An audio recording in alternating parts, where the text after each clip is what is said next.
Баршаңызға сәлем достар, менің каналыма қош келдіңіздер. Мен сіздерге бүгін қалай жеңіл босануға болады, сол жайлы айтатын боламын. Видеоны соңына дейін көріп лайк басуды ұмытпаңыздар. Толғақ деген не? Ол қашан болады?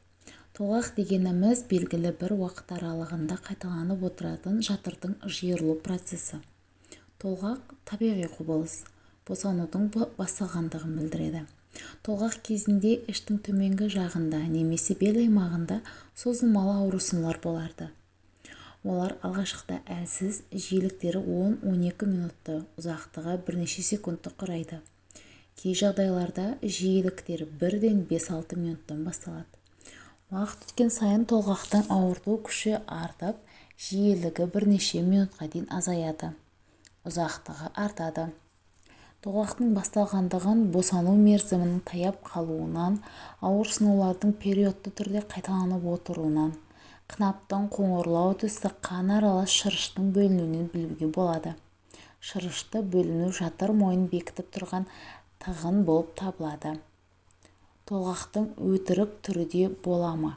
Иә, болады. Жалған толғақ барлық жүкті әйелдерде кездесе бермейді. Жалған толғақ Брекстон Хикс толғағы деп аталады. Толғақ қысқанда не істеу керек? Толғаққа босануға алдын ала дайындалу керек. Дүниежүзілік денсаулық сақтау ұйымының талаптарына сай, перинаталдық орталықтары мен перзентханаларда алғашқы рет босанғалы жатқан әйелдерге және босану кезінде олардың жанында болатын жақын адамдарына арналған курстар мен дайындық сабақтары жүргізілу керек.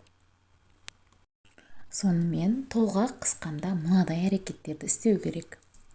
Толғақ басталғанда көбірек қозғалыңыз. Қозғалыс толғақтың қысқа уақытқа созылуына себеп болады. Өйткені қозғалыс кезінде жатырдың аузы жылдамырақ ашылады.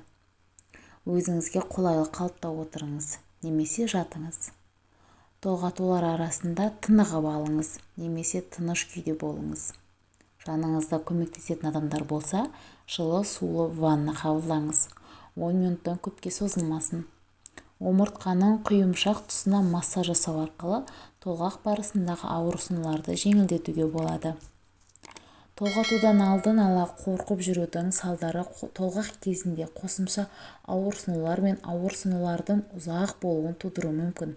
Сондықтан толғақ кезіндегі қиындықтардан қорықпау керек. Қорқыныш толғақты қиындатпаса, жеңілдетпейді. Достар, осымен видеоның соңына да келіп жеттік. Видео сіздерге ұнады деген ойдамын. Каналға тіркеліп лайк басуды ұмытпаңыздар.